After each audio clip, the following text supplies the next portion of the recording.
One of my three favourite Brian De Palma films is The Fury, a film which doesn't seem to receive much adoration, even necessarily from De Palma's avid fans, although I consider it the finest instance of this mighty filmmaker elevating a screenplay, not his own, into aggressively filmic, baroquely Hitchcock, audacious cinematographic ethos. Each scene in The Fury demonstrates a highly fascinating treatment of what might otherwise be considered substandard or questionable post-Carrie ESP material.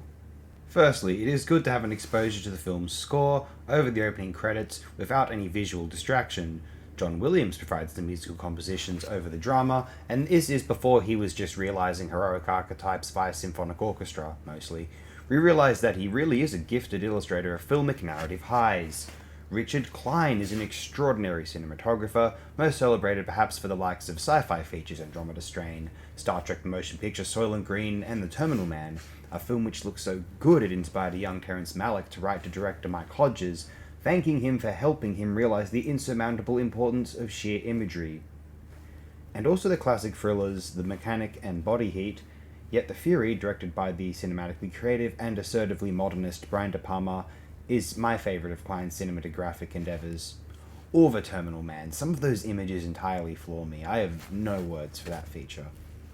De Palma's, and along with Klein's, choices are the most captivating in The Fury, adapting someone else's material, John Farris, adapting his own novel into a presumably faithful screenplay, into a higher transcendent celebration of the film form generally.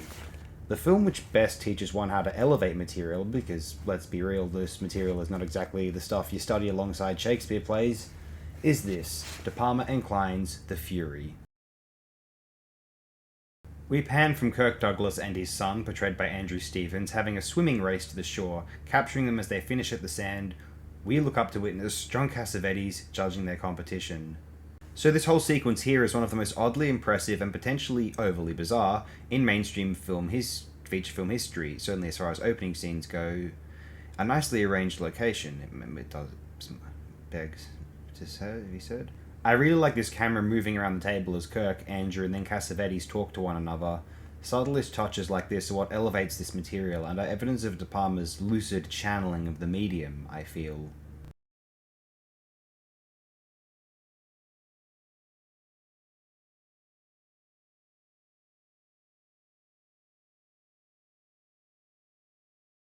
Then Cassavetes' covert organization, of which Kirk was once a major agent of, seemingly, attempts to assassinate Kirk under the guise of it being in the midst of a terror attack during the Arab-Israeli conflict. The nation in the Mid-East, which they are currently in, is not specified. I suspect it is Israel, due to the presence of certain insignia, and the fact that it is individuals of Arabic/Muslim appearance storming the beach then. One would imagine that De Palma did write this film. It features an overarching, all-powerful federal government secret agency. His obsession with the Kennedy assassination was overt in '68's Greetings. Blowout, most obviously, in terms of political assassinations, clearly. And then the later Redacted and also Domino rooted that theme further in the real world via the transparent overreach of the 21st century's information age. This instance of federal government overreach, oversight into private lives being, enabled by the information age and just more obvious than ever via the information age. Its occurrence is transparent. And then they attempt to manipulate and command a subject via their exposure to an idealized, abstracted piece of media. In this instance, the film of Kirk being assassinated by the terrorist attack. It tends to become a higher McLuhan-esque artifact of replay and trauma generation, more real than the real, a simulation of a memory captured with a specific intent to record, not the circumstantial happenstance of subjective experience of a moment as a memory. It is a fairly well-directed sequence, although sometimes one can imagine a viewer being so confused or disoriented that they consider all facets of the sequence a mess, but as an action scene, I think this is quite well composed and fluidly edited. Paul Hirsch, Thomas' great collaborator of the years, for several years at least. I'm curious as to what others would think. It might be polarizing. That might be one of this scene or this film's more endearing qualities, maybe. It ends with Kirk Douglas picking up one of the dead quote, terrorist, unquote, guns and blasting Cassavetes' hand, rendering it paralyzed, as we will later find out.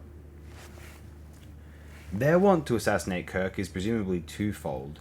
One, they want to mold and manipulate the psychically gifted Robin, Andrew Stevens, Kirk's son, into a super soldier in the context of the tense Cold War, free of his father's plausible objections. And secondly, they would like to record and exploit a highly traumatic event in the young man's psyche so as to stimulate and then harness his special abilities.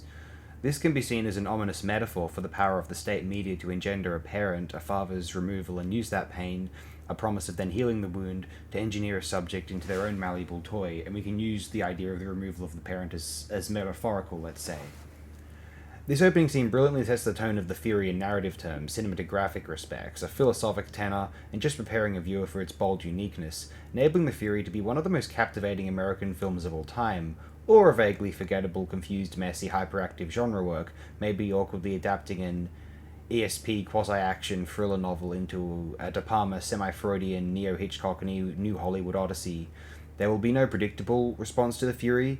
It might be highly polarizing, which, as I inferred, is part of what I would like about it, quite honestly.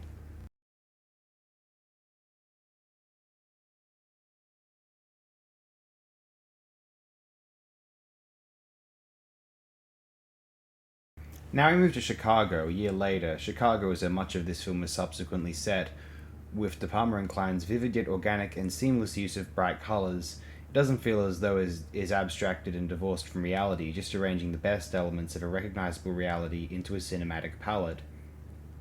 Now, we could accuse De Palma of being sleazy or otherwise disrespectful with this segment, or practicing for Scarface some years in future. I would sooner take the scene as conveying a liberated, comfortable environment and phase of life, a landscape and ethos which dissolves shame from public sexuality and where everyone can do so maturely whilst keeping to themselves. Raymond Dunwoody, portrayed by De Palma's great friend William Finley, is perceived by Gillian and her friend as being an unsettling, creepy older man attracted by them and their sexual selves, although he is fascinated instead by Gillian's latent, potent ESP potential. It's a magnificently directed segment here and a very organic transition from beach to another beach. Raymond is being followed, and via him, they track down Kirk Douglas, who cleverly sneaks out of his room and escapes to another unit in a building across the street. I consider the importance of trains to the formation of the film medium itself, and how De Palma has his protagonist employ the distinctiveness of modernity to disguise his presence amongst the society, hidden from the overarching police entity which deems him too dangerous. Kirk finds himself in an older married couple's apartment along with the wife's mother, Mama Knuckles. He asks for food, water, and some clothes, and some shoe polish to change the colour of his hair. De Palma loves inserting classical or otherwise unpretentiously populist film comedy into his otherwise extravagantly serious or potentially high art, modern art demonstrations. It is a very fine and delicate art, honestly. Every sequence in this film balances tone and peculiar characteristics of narrative film, history, or popular American culture, composing the most creatively baroque and wildly dynamic of De Palma's films. It doesn't operate in total OTT territory as Raising Cain. It has a more subdued New Hollywood grounding of Sister's Obsession, Carrie, with the frenetic energy of the later Scarface, Mission Impossible, Femme Fatale, or Domino. I consider The Fury a candidate for De Palma's very best feature overall.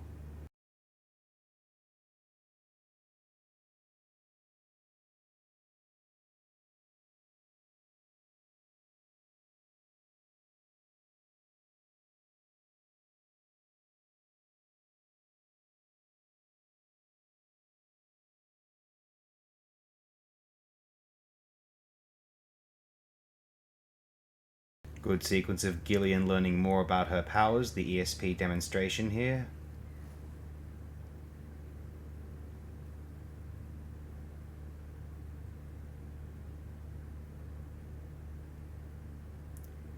Kirk polishes his hair in the apartment. Another high school student, Cheryl, tries to bully Gillian for her odd behaviour during that ESP demonstration. Gillian inadvertently makes Cheryl bleed from her nose, a pretty disturbing and impactful moment. Amy Irving's performance is rather sound. She is believable as an adolescent going through some distinct traumatic cycle, although as to the extremes which her unique character is subject, Her line delivery is not always entirely believable, although her non-verbal acting can be pretty superlative, although that could just be the Kuleshov effect at work, every subsequent reaction in a film seeming appropriate, organic, and logical.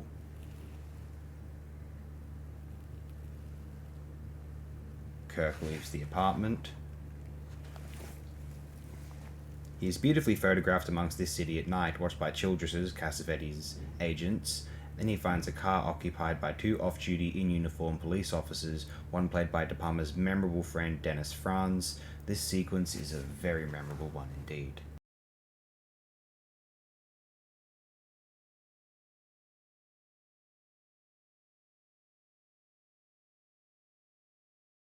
A very coordinated balancing of comedy and action, entirely tense and also humorously enjoyable, this scene is very impressive. Armand White had very nice things to say about this sequence, as well as about De Palma and the Fury in general. It is a unique action sequence involving cars, highly modernist and fantastical and Jungian yet industrially grounded. Kirk baits for two pursuers into a series of lanes and alleys near large objects by a dock. He hunts them like a panther, luring one into gunning down another, and knowing the nature of the space before his pursuers, tricks that car into the waters, causing it to explode, dispatching its drivers.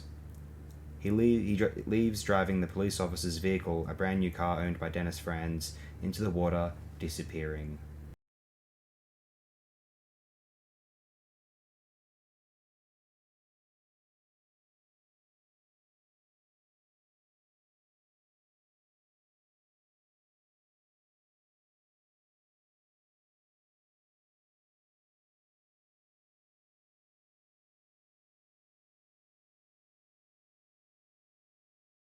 Gillian talks of her mother. They discuss her being taken into a special school/institute.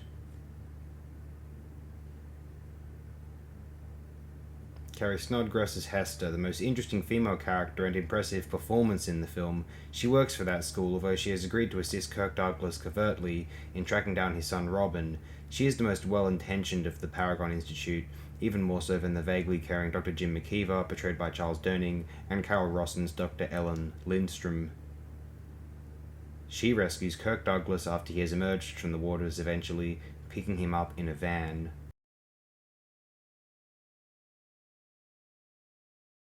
All is well as Gillian joins the Paragon Institute.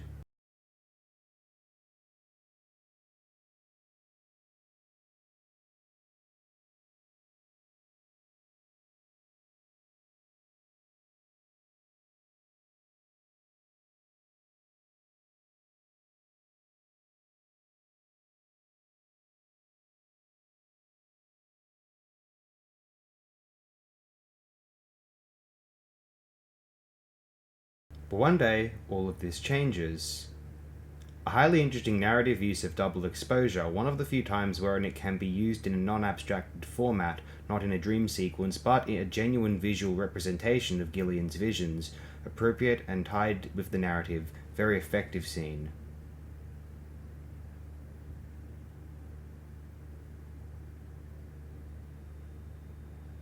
I really love Cassavetes as Childress. Even when he doesn't give a damn, Cassavetes is effortlessly watchable. He adds so much character and mood to his roles.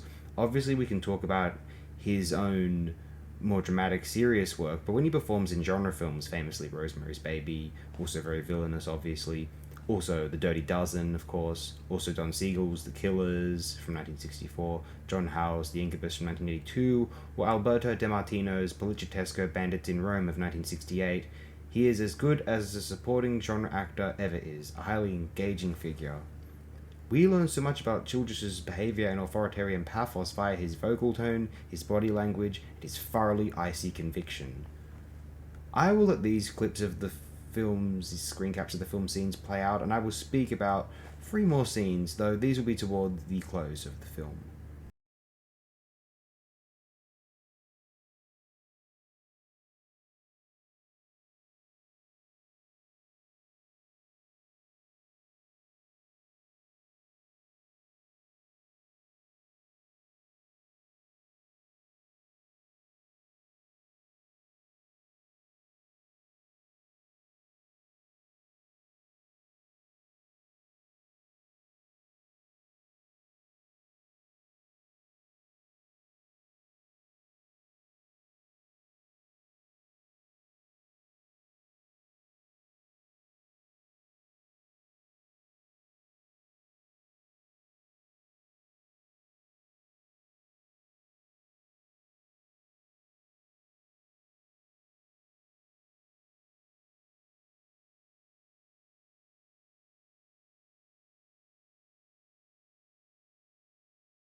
This is one of my top sequences in the film.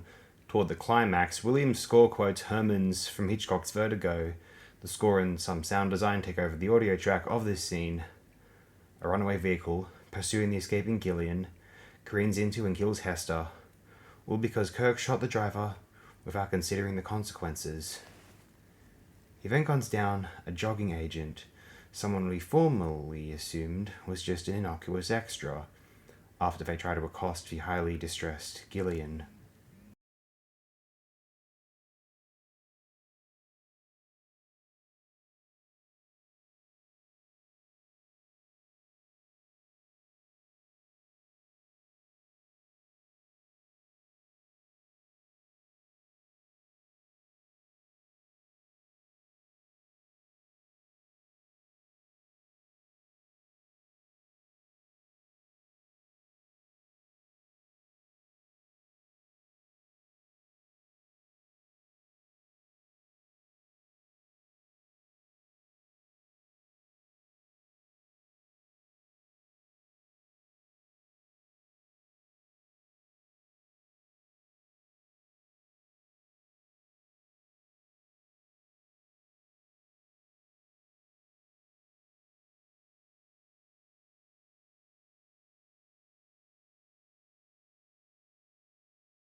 Peter, Kirk, attempts to confront Robin, who cannot accept or believe his father is alive, maybe even has rage, blinded anger toward his father at not being able to protect him, or for guiding him toward this group, Childress's Cassavetes' covert organization in the first place.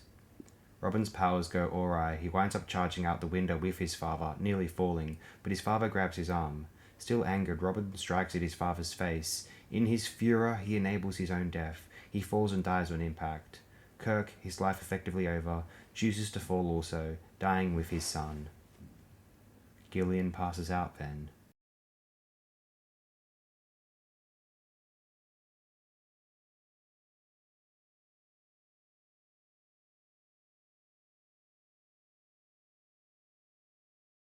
When she awakes, Childress is trying to accost her into his organization, and, to put it mildly, she is having absolutely none of it. Before Cronenberg really took off, well, before Scanners, we had this accomplishment.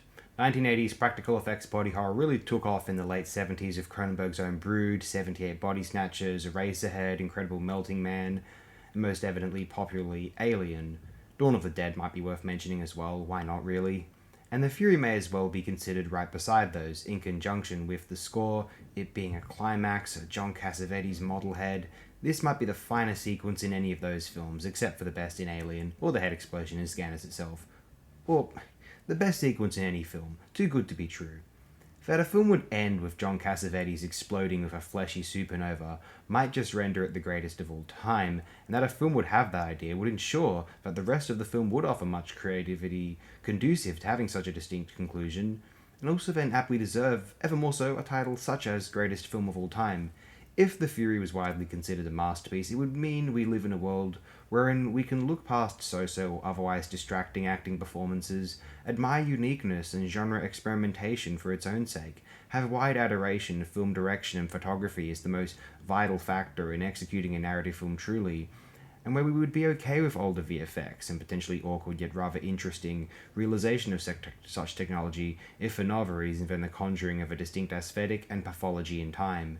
De Palma's The Fury, I adore this film. I sampled it for the conclusion for one of my own films, because there might be no superior film conclusion. It convinced Noel Oakeshott, this film did, that he fell in love with the right woman when she was enamored by the vivid experience. It is the most fuel for questions of De Palma, the feature which one most wants to watch next to De Palma with a pause button and ask him countless questions, and it may have inspired the emphasis on telekinesis and psychokinetic powers generally in certain Japanese media subsequently, the likes of Otomo's Akira, Kojima's Metal Gear Solid, or video game series Zero Escape. The latter is likely sooner influenced by Akira, obviously, but the influence on Kojima's Psycho Mantis character has been written about, and the Akira connection feels tangible, though not absolute either. One of my top American, or even just English language films of all time, The Fury is endlessly rewatchable, highly fascinating, and cinematically vigorous. If one De Palma film might be superior, it is the one we shall be discussing up next.